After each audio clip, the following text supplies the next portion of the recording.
Hello. I've always had a passion for property, and I'm so pleased to be realizing that passion now.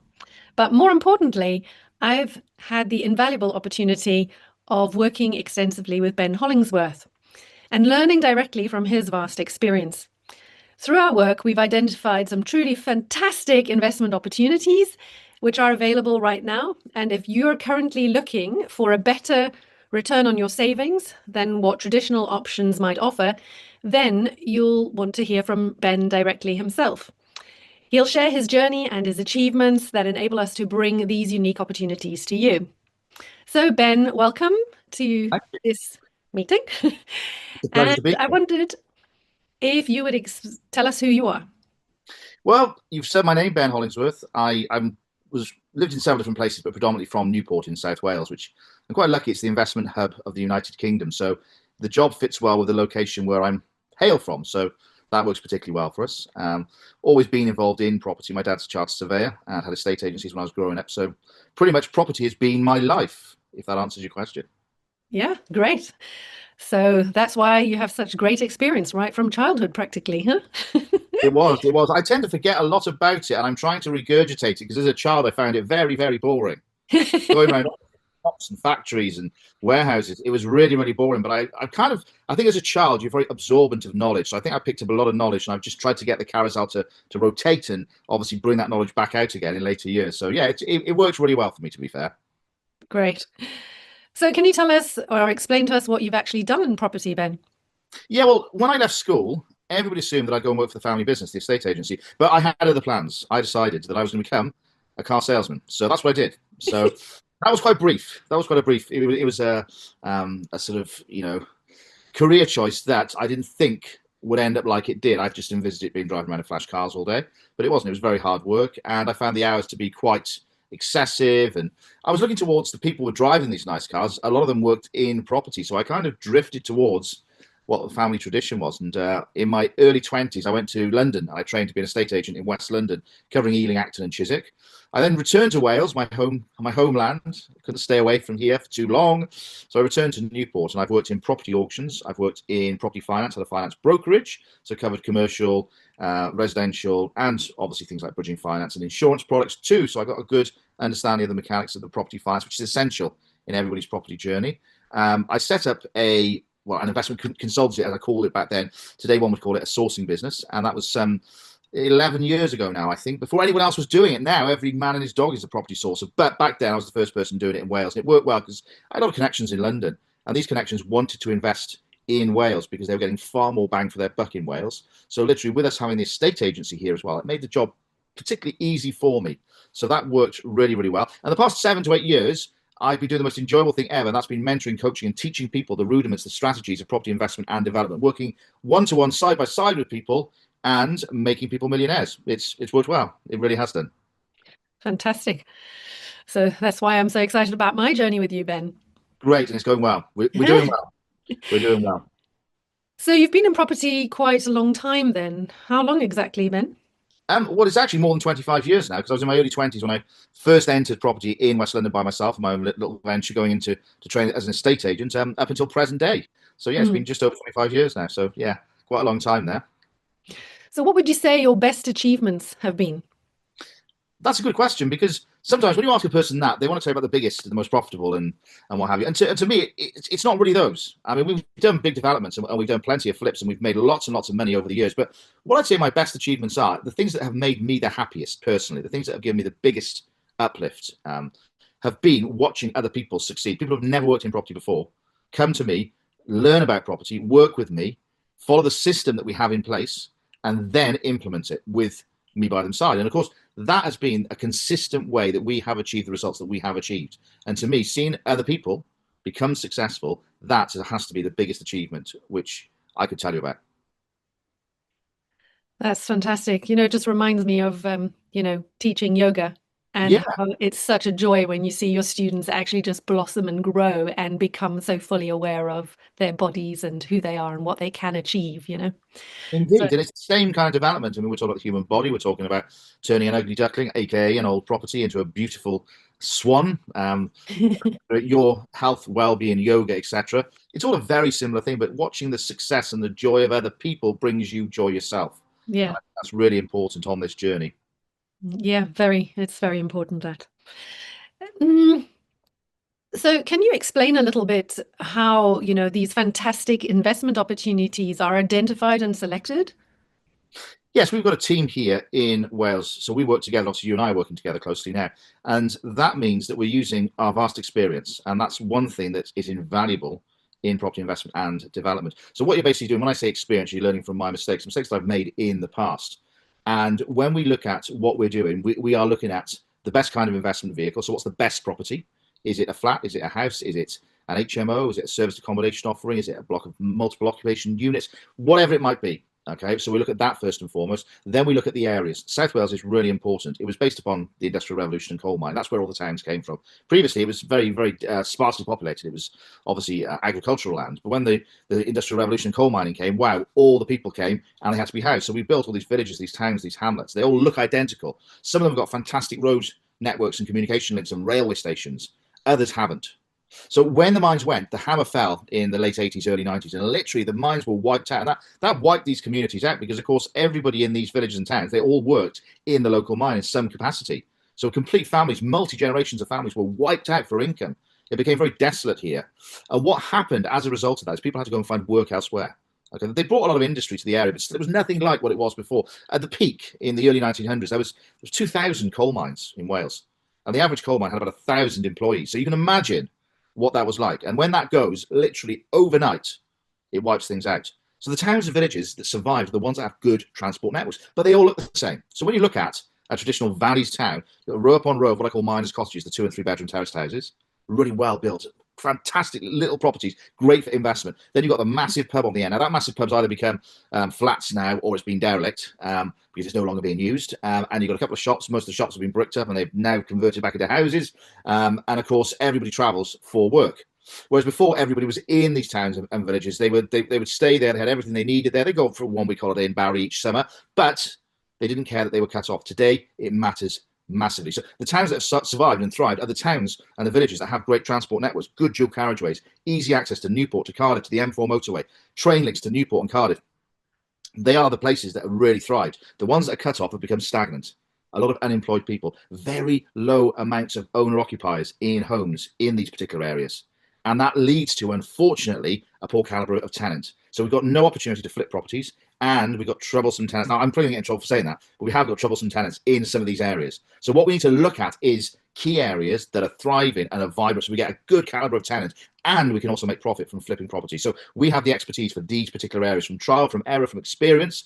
I've worked in property auctions. I've covered the whole of South Wales. I've seen it all, the good, the bad, the ugly. I know, and from experience now of investing with my clients for the past 10 plus years now, I know exactly where the good, the bad, the ugly are. So I can identify these areas for you, and I can show you the right property in the right place for the right price. And that is what you want for your investment journey. Fantastic. I knew I was with the right guy. So you think? um, could you briefly explain how these opportunities would work for an investor looking to get a better return on their savings? Yeah, certainly.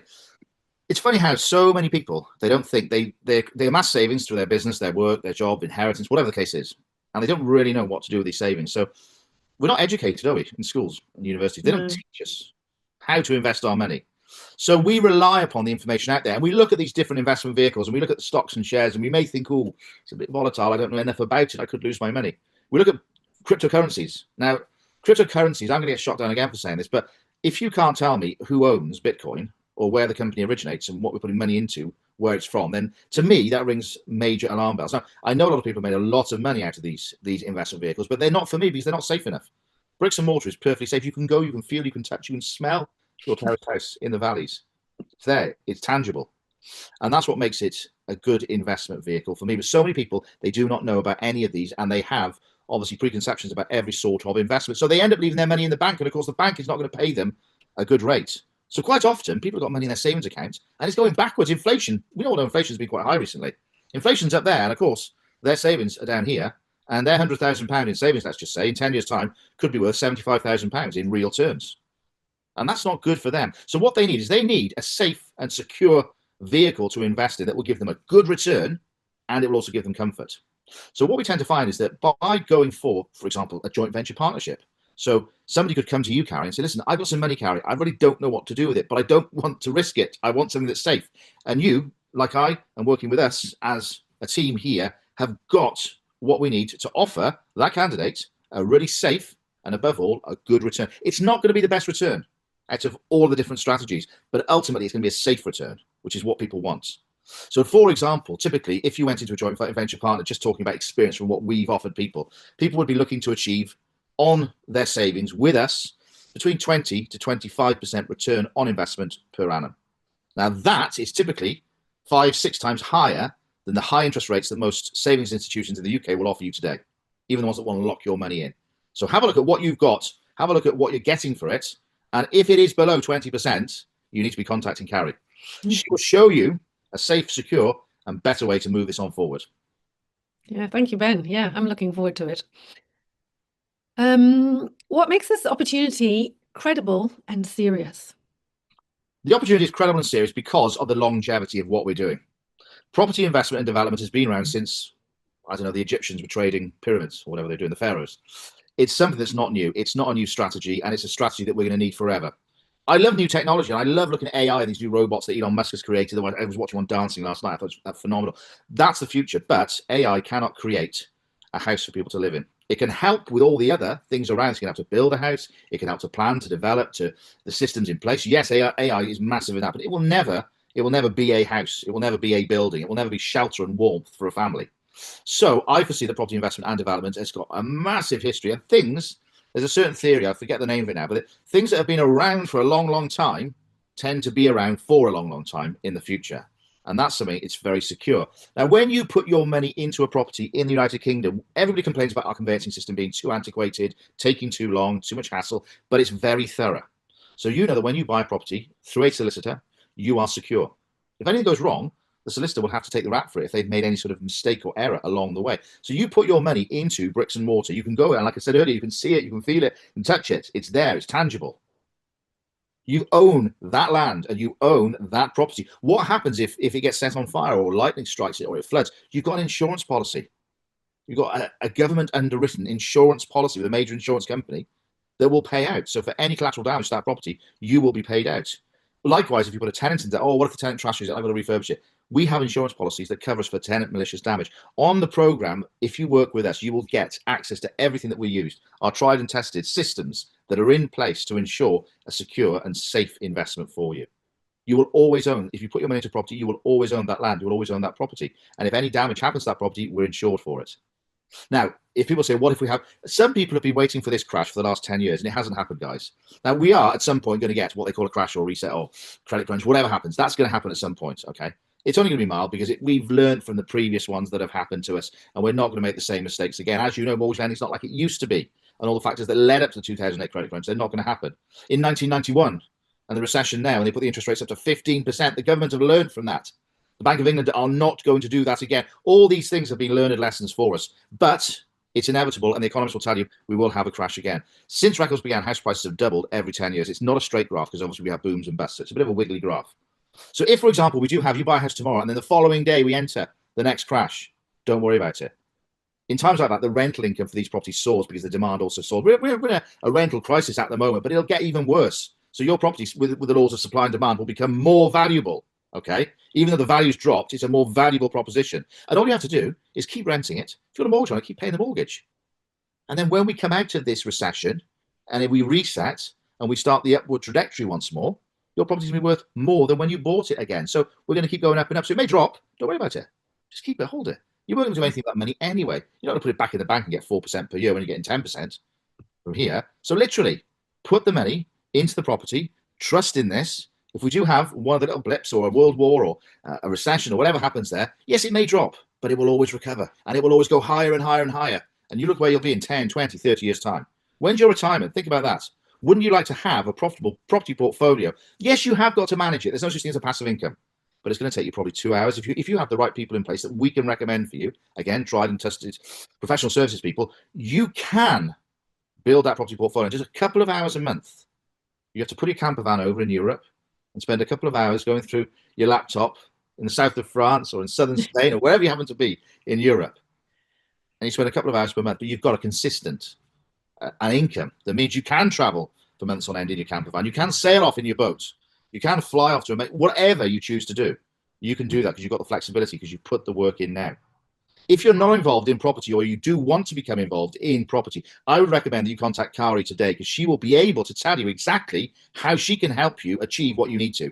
She can help you make your savings work for you. Stop working for them. Let them work for you. I hope that answers your question in a roundabout way. No, it absolutely answers it. Yep. And my next one has been answered, how people can start this journey if they wanted to. So yes, I mean, the easiest thing to do is just make contact, speak. Everybody's different. Don't forget this. There's no standard. Everybody's different. So speak. Tell us what you want. Speak to Kari. Arrange a meeting. We can tell you what we can do for you, how we can help you, how we can move you forward.